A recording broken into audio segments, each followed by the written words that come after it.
Hola. Which micromellow should I choose to play with? Let's do this one. Hi, welcome to Hot and Capable, the podcast / project, which sole purpose is to offer peer support. Oh, wait, don't need those. I can actually control the volume of my voice so that all my neighbors don't hear me. They probably still will. It's fine. Anyway, the purpose of this project is to offer peer support, which is incredibly important. Cannot even start to word how important it can be to so many people, and I'm aware that not everybody has a community in person, or people just that are going through the same thing and are willing to talk with you about those things. So the internet can definitely reach a wider net of people I can have contact with, and try my best to use my life experiences as something useful for another person. That I believe is my life's purpose. But anyway, so I started this podcast late last year. There are 3 episodes up, and I'm so fucking glad I finally did, because it was years and years of wanting to do this, and then it took me like 6 months, the later half of the year, to listen to whatever messages the universe was trying to give me, and take action and just go for it. And as I say, stop dreaming and start executing. Like, there comes a point where dreaming about something you want to do is not enough, and you actually do have to start taking steps towards making those dreams come true. And Hot and Capable will definitely be a big part of this year for me. I can feel it now that I've finally taken those first steps and seen that I've already been able to achieve what I wanted, which is like just offer support to one person. Done. But obviously I want to try to grow this community. I mean, honestly, what is the biggest goal here? I don't feel like I need to gain milestones like 100 subscribers or whatever, because wait, I worded this in my head just now and I completely forgot. Like, just helping a few people by making these episodes and yapping about my life and whatever I've learned that I want to share, just reaching out to a few people who have gained something from what I've said is more than enough. And I've already that would make this all worth it already. It's amazing. But what I'm wishing, more than just having my channel say like 100 subscribers or whatever, is that this isn't going to be just me versus a viewer. I want to form a community. I mean, that I'm just gonna say it, put it out there in the universe. The ultimate goal here is to form a community where it isn't just me and a stranger on the internet. It is a bunch of strangers coming together in this weird little corner of the internet. Just be compassionate and understanding, and for there to be this constant, this, I don't know how to word it. Anyway, a community. It's not just one person offering peer support to another. It is where everybody gets something and everybody feels like they belong and they don't have to be ashamed to share anything, and that is just a safe space where everybody can be themselves and be seen and be heard. I've put it out in the universe now. That's the main goal here. I'm really excited, but in order for us to get started, it means that I have to keep making these episodes in order to reach those people, hopefully those people who this space is meant for. So that means that I'm gonna have to keep doing this, right? Nothing's gonna happen if I don't do this. And I'm motivated as hell. I'm inspired as hell to do this. So this is what this podcast is all about. Now that I've yapped about that, welcome. Hi, it's the new year. Like I said, I did 3 episodes. The first one was me reacting to my teenage bucket list, And then I had one about catastrophe thinking, and then the last one was about how to solo travel with anxiety, how to, basically that was the theme. And I filmed that episode a few days before I had to once again travel across the world by myself. And so this episode will be kind of a response to that. It will be a recap of my Australia trip. And also, I want to talk about how inspired I am for this upcoming year, how hopeful. I have so many goals. And just, this is not going to be like a hard-hitting episode, obviously. This is just going to be, hopefully, a very positive little chat. So yeah, okay. I think we will start from, how I ended up in Australia again.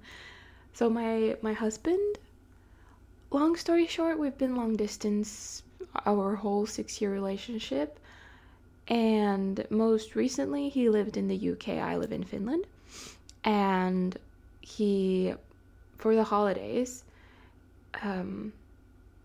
his family asked me to come join them for the holidays in Australia. And I was like, cool, let's do that.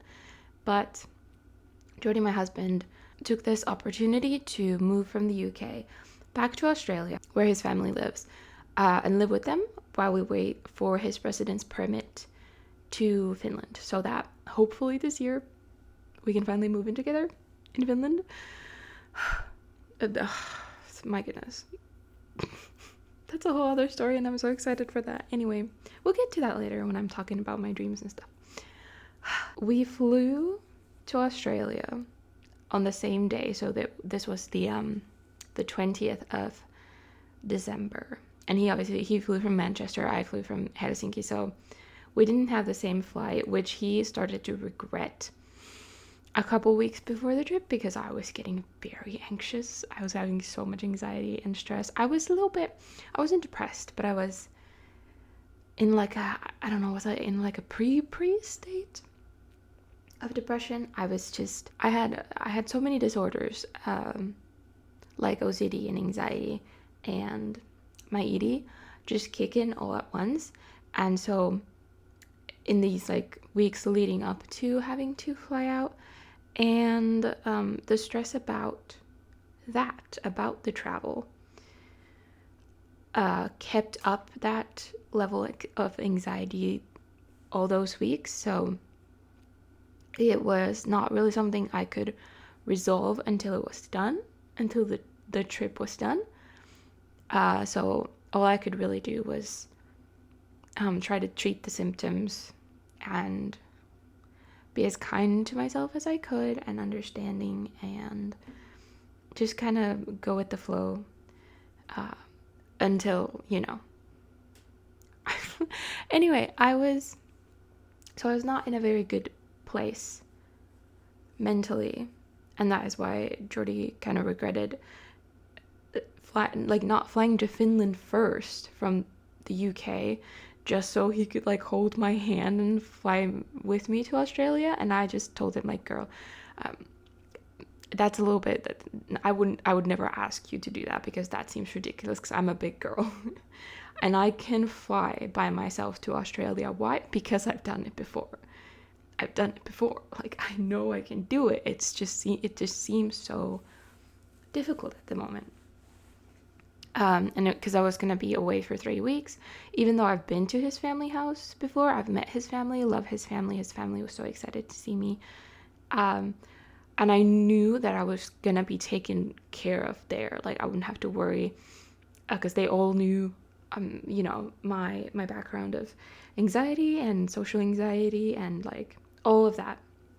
They made preparations and let me know that, girl, we have a whole ass room where you can go anytime without any explanation, and just like when you're done being with people, there's a room for you always. Right, so I didn't even have to worry about but anyway, in 3 weeks away from my own little safe space where it's quiet and there are no people, it seemed still like a little bit overwhelming, and then obviously having to fly back, like travel back across the world. It was gonna be a lot. So, okay, I knew, and I told this in the last episode. I said that I have made preparations this time because there has been some horror experiences that I also told in that episode. It was a really funny episode. Really funny episode. I went through all of my achievements and like fails and all this while traveling alone and learning how to do that. Recommend going to check that out as well. But yeah, so I was like, okay, I'm making a preparation. So I asked my mother, I need to catch a train to the airport on Friday. Can you please come stay with me the Thursday, Friday night so that I will not be alone in this little apartment spiraling the entire night and having a panic attack again that lasts the whole night that makes me miss my train? And then take me to the train station, please. Like, can you please? Just to, for me to try to prevent from, a disaster happening. And my mom was like, girl, okay, say the word. She was really supportive, and she was like, I could drive you to the airport. And I was like, mother, please. Because I knew it wasn't going to be comfortable or easy, but I knew that if she just got me to the train station, I would be fine from there. I could do it. I trusted myself. I had so much faith in myself, even with all this like negative self-talk and with this anxiety and these worries and doubts, like all like in my core, I trusted myself to be capable. And I had so much faith in myself, and I knew that I was, whatever fucking happened, I was gonna make it to Australia. I knew it. And I was right. But I was like, mother, please, if you can just take me to the train, stay the night with me, train, I'm good. And that's what we did. And that was, my goodness, was that an amazing, that was the right thing to do. Because when my mom got to my house on Thursday, I felt like I was almost like nonverbal. So tight, so anxious, so much tension. And then hung out with her for a bit. I was already so relaxed. And then we made some jewelry, finished up some of the handcrafted Christmas presents I was bringing that I was kind of not doing so good at, so my mom helped out a lot. We went to the sauna to, relax, and then I played Minecraft until we went to sleep, and yes, I slept. It was fine. Everything was fine. And then, because my train wasn't until like 3 p.m., that whole time window, my mom was with me. I think we made we made jewelry. I was good, right? I'm so glad I asked her to do that for me. I asked for help. Hey, sometimes you gotta ask for help. She dropped me off. She took me to the train, inside the train, because this was the first stop, so it wouldn't be like leaving suddenly, and made sure I got in the train. And then she hugged me, and I was starting to tear up because I wasn't excited. I was quite sad. I was quite stressed and anxious. But yeah, that's how my trip started. Let me tell you, compared to what it was like coming back, I have nothing negative to say about this, about the way there. It was over 36 hours of travel until I got to Jordy's house in Australia from the train station in my city. It was over 36 hours. After that, you kind of lose track and it doesn't matter anymore. It's 36 hours. Whatever. My train to the airport, first of all, was like almost 5 hours. And I had 4 hours to wait at the airport before my flight. It was so eerie quiet in the airport, and I just laid down. There was a chair you could lay down on, and I just read. Got on the plane. It was a 13-hour flight to Hong Kong this time. Last time was Singapore, where I had my layover. This time it was Hong Kong. And I had downloaded an eSIM. I won't even get into that because it breaks my brain with fury, my experience with eSIMs. But this time it worked. So I got an eSIM for Hong Kong because I also had a 4-hour layover there. Jesus fucking Christ. And I wanted to have access to the internet to chat with my family for a bit. So yeah, it was a 13-hour flight there. I didn't get up once, which is insane. I kept like nodding off because the flight left at nighttime. It left at like 1 a.m. So I was able to just take my sleepy time meds and all my evening meds right before getting on the flight. So I was able to just kind of like knock out. But it was very restless sleep. And then I did not get up because I was on I had the window seat, and then there was a woman next to me and her boyfriend next to her on the aisle seat. And this man, I don't know what was going on, but this man would not get up for his girlfriend, not once. So he literally made the girl climb over him whenever she wanted to get up. I don't think he would have made me climb over him. But I was like, dude, if you like, oh yeah, by the way, I have a naked face, forgot to mention that. I mean, you can definitely see. I just didn't feel like wasting like 30 minutes putting on a face when I didn't feel like it, because I have so much to do today. Anyway, surely he wouldn't have made me climb over him, but I was like, I don't even want to try. I'll sit here, I have to pee, but I can wait until we're at the airport. It's fine. But at the end of the flight, she talked to me. She started talking to me a little bit. They were going to Vietnam for the holidays, and yeah, we just had a little bit of a chat. She seemed quite nice. She even got me a snack. There were apparently snacks at the back of the airplane, and she came back to the seat and she was like, here. She brought me a snack, and I was so happy. I was instantly like, oh, I like you. That was so sweet. Anyway, 13-hour flight there. I was fine. I don't remember having any anxiety, which means that even if I did, it's not memorable, so it doesn't matter. I got there, waited my 4 hours in Hong Kong, was able to chat with my family and with my in-laws, and my father-in-law was like, it's like, was it like 30 degrees or something? 29, 28 Celsius? Like, can't wait to see you. We have sunscreen. And I thought it was really funny. And then I was like, oh my goodness, please bring sunscreen.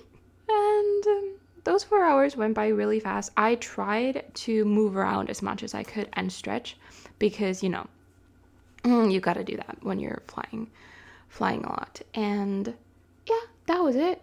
Then I just hopped on the other plane, and it was maybe like 7 or 8 hours to not Brightchester, Jesus, this isn't Sim, not Manchester, because that's the UK. We're Brisbane. I was going to Brisbane. Duh. And my in-laws were waiting at the airport. The last time in Australia, because you have to fill out on the airplane this like your declaring card. The last time I wasn't sure if my prescription medications would fall under the category of sus. So I had to go through the entire search because I declared that. So I had to go through them searching all of my stuff, and this time I knew. I was like, they're fine, my meds are fine. I can't go through that again. Got my bag. I was trying to get out of that airport is freaking huge, man. Or it feels like it. It's like they're just trying to keep you in. They won't let you out. And I'm at the very end. Like, I can see the doors to the lobby. I can see them. I get randomly put in the biosecurity search. And I was like, okay. Wait, just one more. Get through that. Get to the lobby. There my in-laws are. And I just hug my mother-in-law. And I'm just like, can you please take over? I can't think anymore. They drove us back to their house, which was also a couple hours away. So that was my 36 plus hours to wait until Jordy's flight got there like 7 hours later. And then we went to pick him up, and then everything was fine. I had my man. I was safe. I had made it across the world by myself again, and I had done it well. I had done it so well. Even if there wasn't like a massive struggle or like much to get over or whatever, I did really good. Like, oh my fucking god, I had nothing to worry about. Like, seriously. Oh, I will. Anyway, Happy times in Australia. I spent 3 weeks there. You know, the Christmas, very different, obviously. You know, a Sunshine Coast Australia Christmas of like 30 degrees Celsius versus a Finland Christmas. It was so much fun.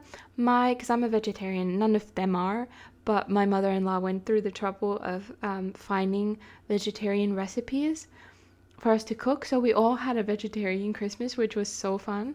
And I got like, it was such a fun bonding experience with my mother-in-law to cook those recipes for Christmas. It just was very meaningful to me, and that is one of those memories that I will hold on to forever, because it was so special to me getting to cook with my mother-in-law. So that was Christmas. Then we had New Year's. Then they wanted to have their like family friend priest or bishop, I don't remember which one, come to the house and have a blessing ceremony where he gave us his blessing. It was kind of like our second wedding, because we got married in Finland in October and his family did not have the chance to attend, but my family did. That's a whole other story. Basically, this gathering at their house was like 3 times bigger, literally 3 times bigger than our wedding here. So it was this like house full of like 30 people that I didn't know. I knew some of them, and so I feel like my in-laws had prepared. All of them had like prepared, because they were keeping an eye on me, right? Like from those, like from the corner of their eye, I feel like they were watching me and how I was doing, and I feel like they were surprised at how well I managed to handle it. I was fine. I didn't feel like the need to hide, or I wasn't anxious, because the vibes in that house were just so lovely.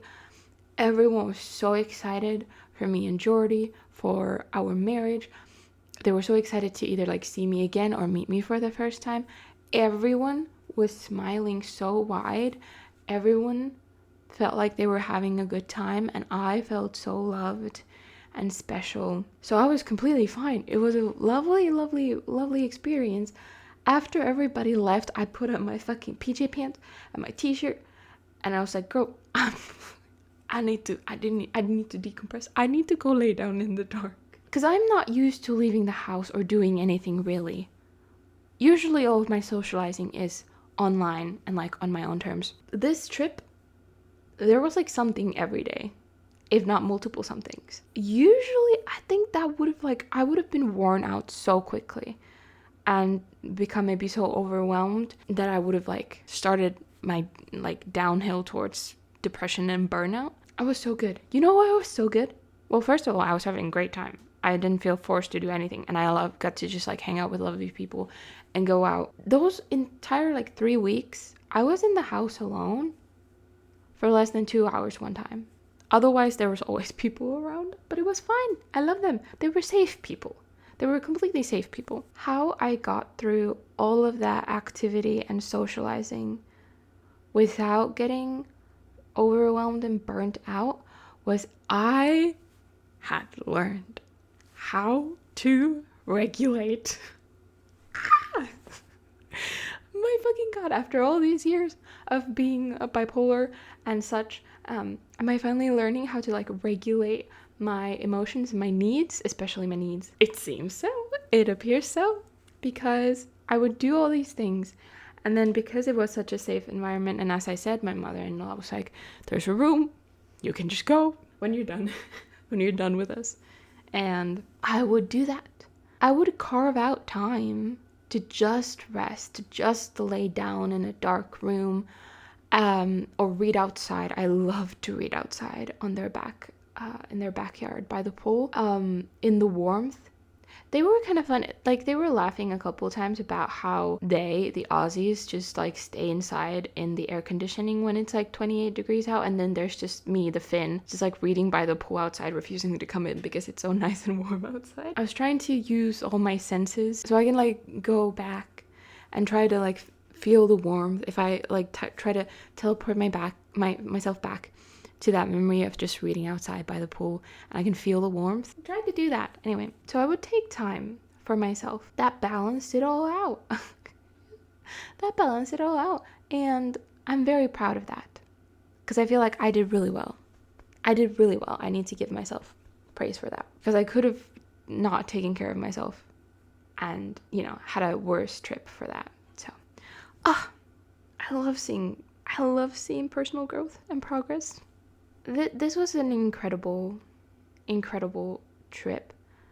I can put a few photos up on the screen as I talk about this, because at the end of the trip, hang on, I have some sort of body dysmorphia, and I've all my life had a very distorted view of my body. That's the best way I can word it. I guess I think I look a certain way, and then years later I can come back to photos and see the photos and not recognize myself at all, or be like, wow. Like, for instance, I have pictures of myself at 14, 15, 16 when I'm taller and a little bit wider than my peers, but I thought I was so incredibly fat and disgusting and ugly. But I was so skinny, and the images don't lie. I was so fucking skinny, but my view of my body was just completely different. Anyway, whole other story. But in the most recent is 2023.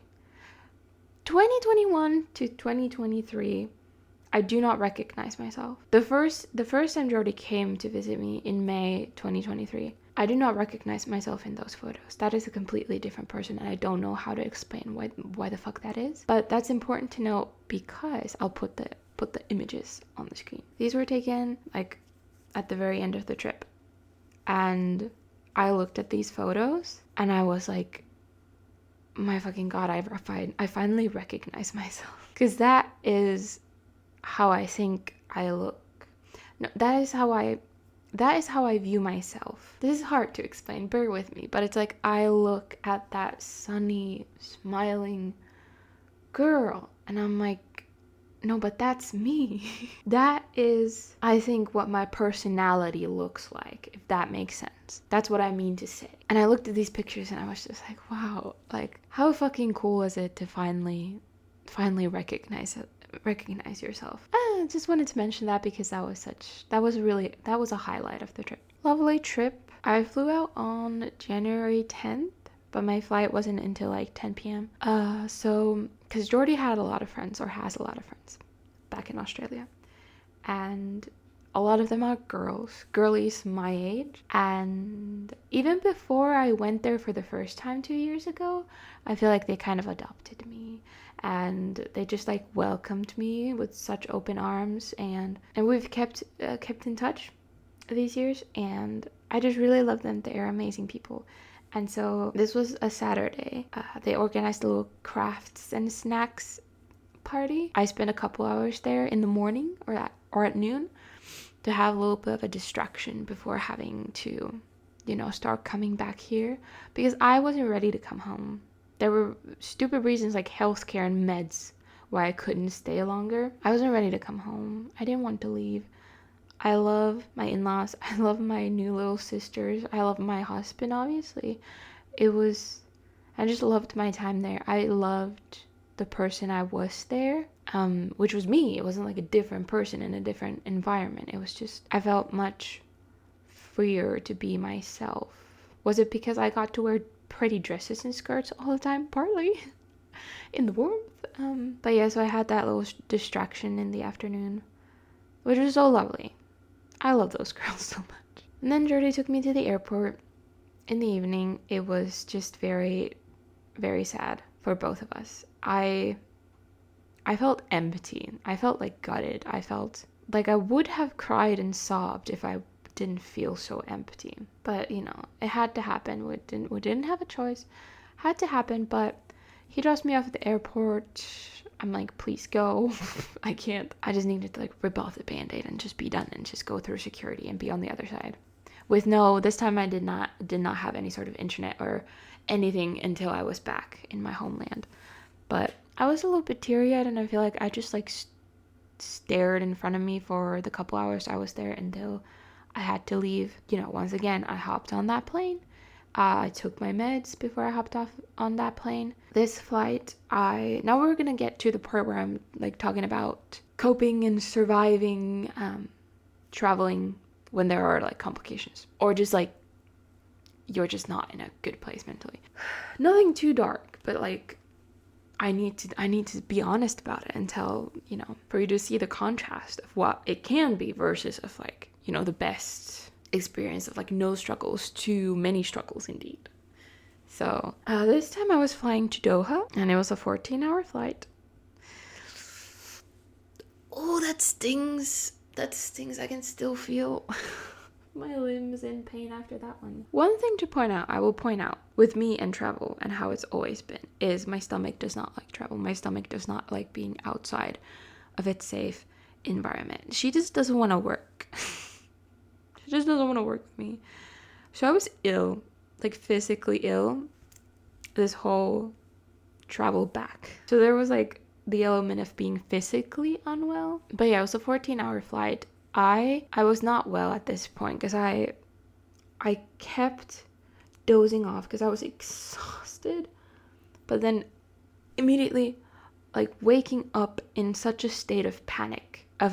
I guess it was just me. I feel like I was dissociative at this point because I do not remember much of this flight. I remember being wedged in the middle of two people because I am so wide in the hips, in the hip area. In those tight seats, my sides are touching you a little bit. So, and I'm very, very, very insecure about that. So I was constantly uncomfortable because, I was touching people, but people were also touching me. And then I just felt so guilty the whole time, being like, I'm so sorry. I'm so wide. I'm so sorry. I feel so bad. But that's what I remember. I remember that. And then I remember just like barely falling asleep and then just waking up in a state of panic constantly. And that's all I remember of those 14 hours. Am I like overreacting? No, I'm just being honest. My conclusion is that I was dissociating for at least a part of that flight. And then we landed at Doha.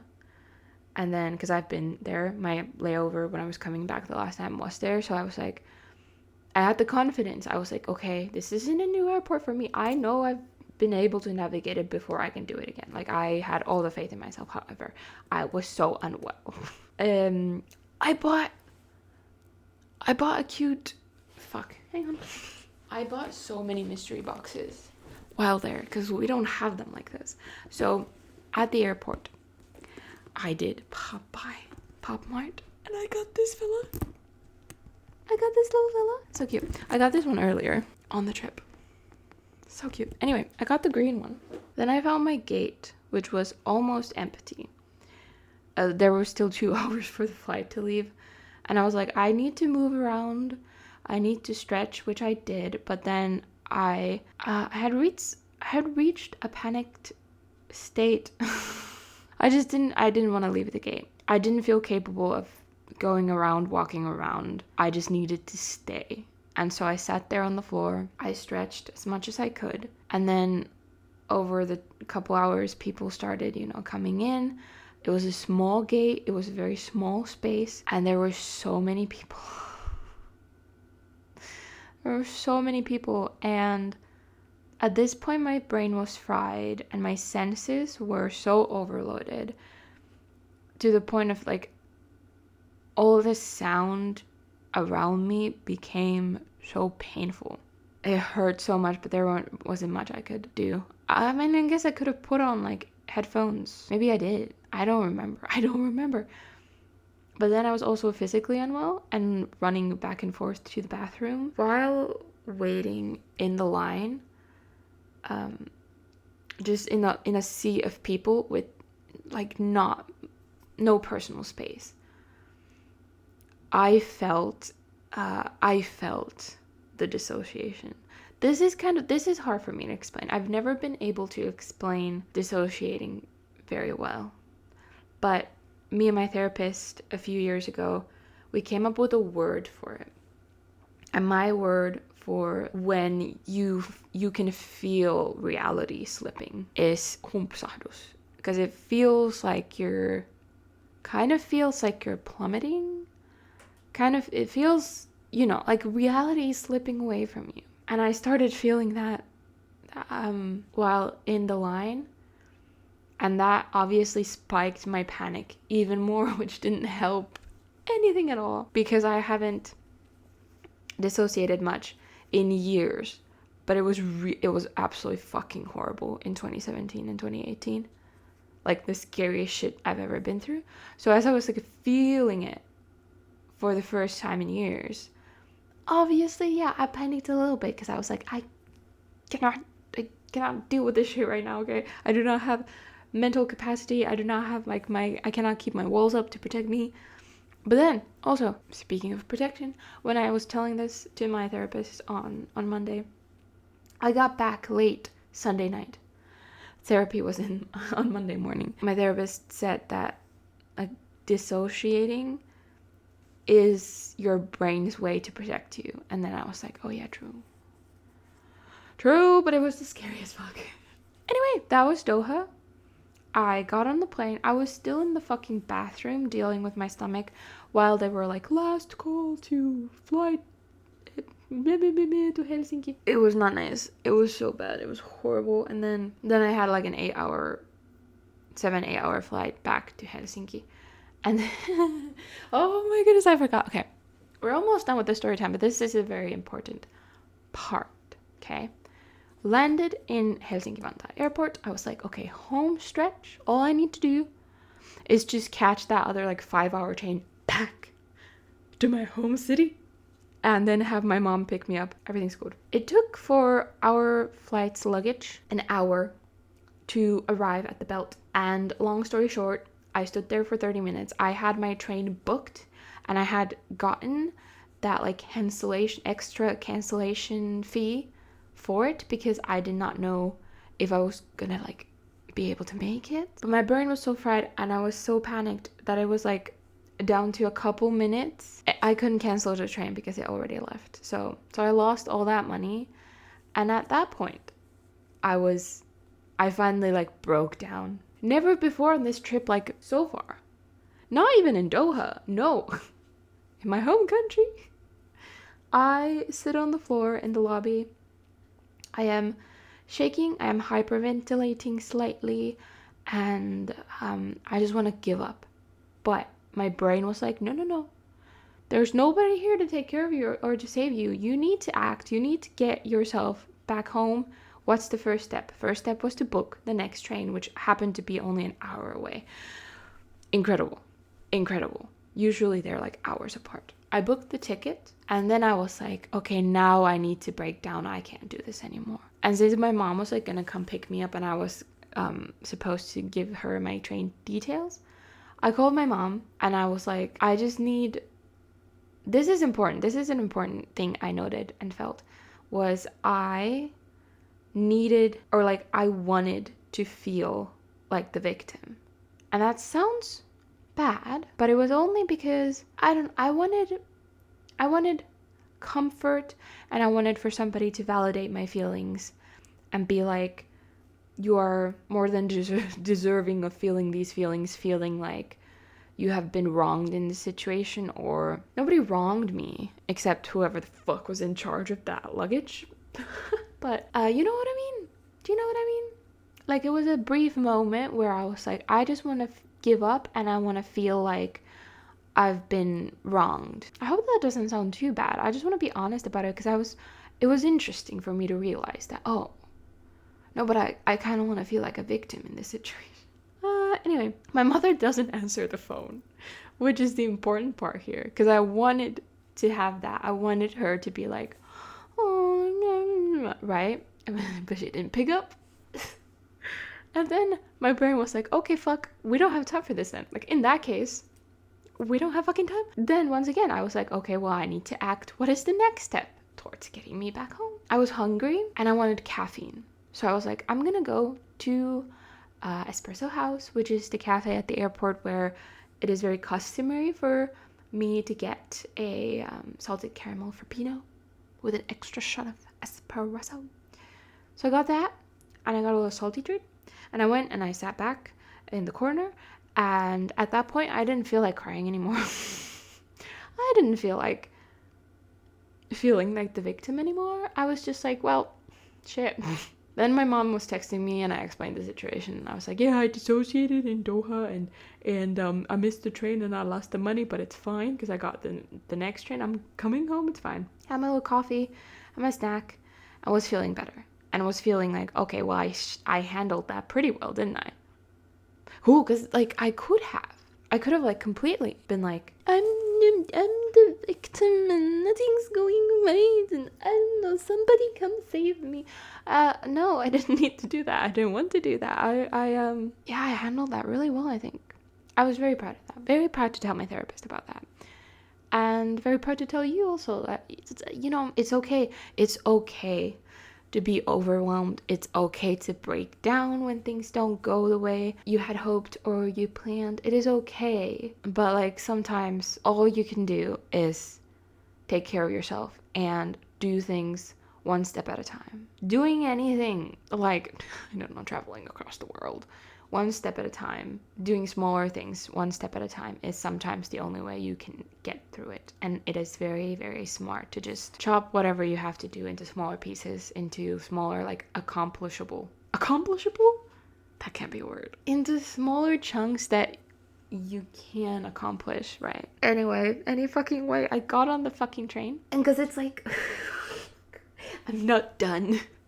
But it's like a local train to the train station where I always have to like switch trains whenever I'm in this area. The train dropped me off at a dock, if they're called docks, I don't know, where the elevator is broken. By the way, I had this,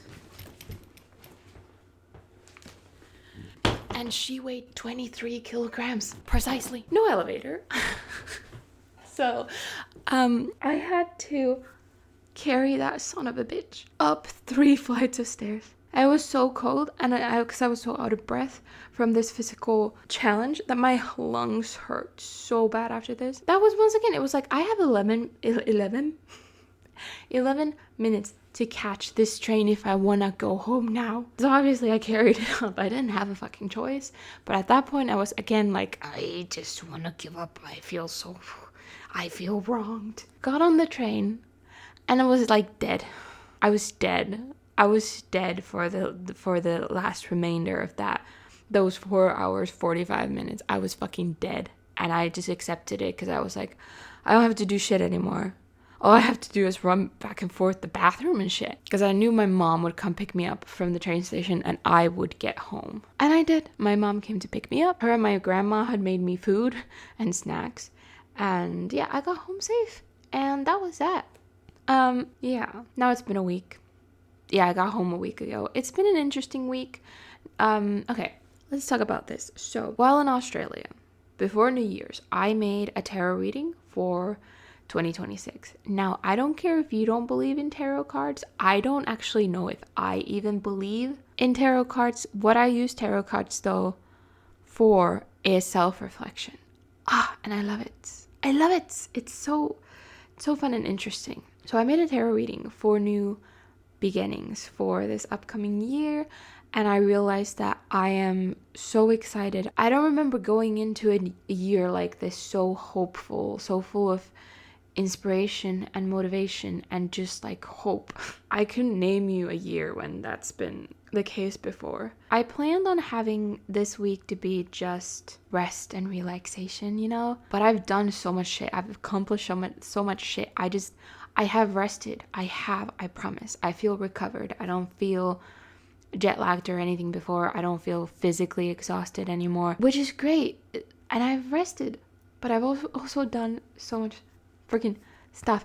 I ordered a capture card secondhand while I was still in Australia, and I set it up on Wednesday, I think. I was going to do a test stream of Animal Crossing, like a test stream on Twitch with my brand new capture card on Wednesday for because the new Animal Crossing New Horizons update was coming out on Thursday.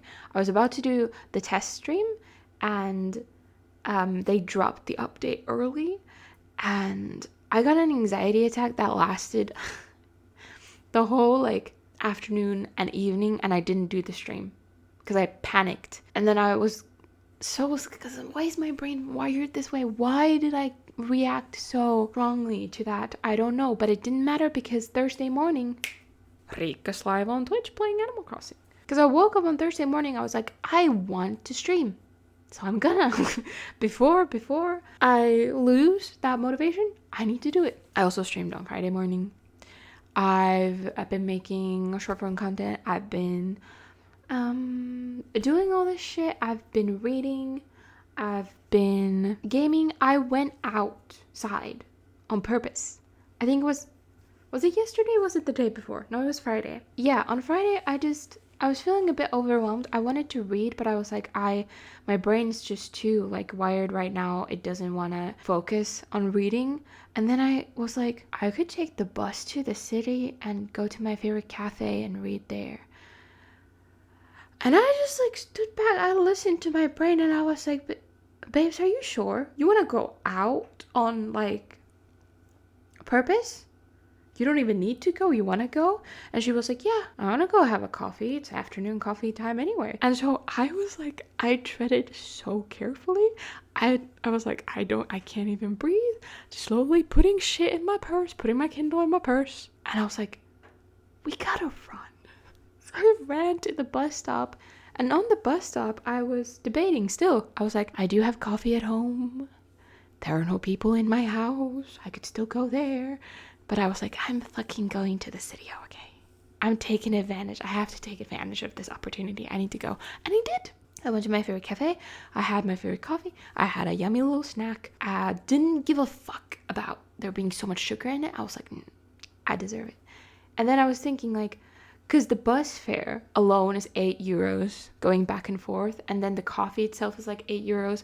The pastry itself is like €8. But I was like, name a better way, literally like a better way for me to use this money right now than to go out when I want to. Because it's so rare. That's such a rare thing. Anyway, so I did that.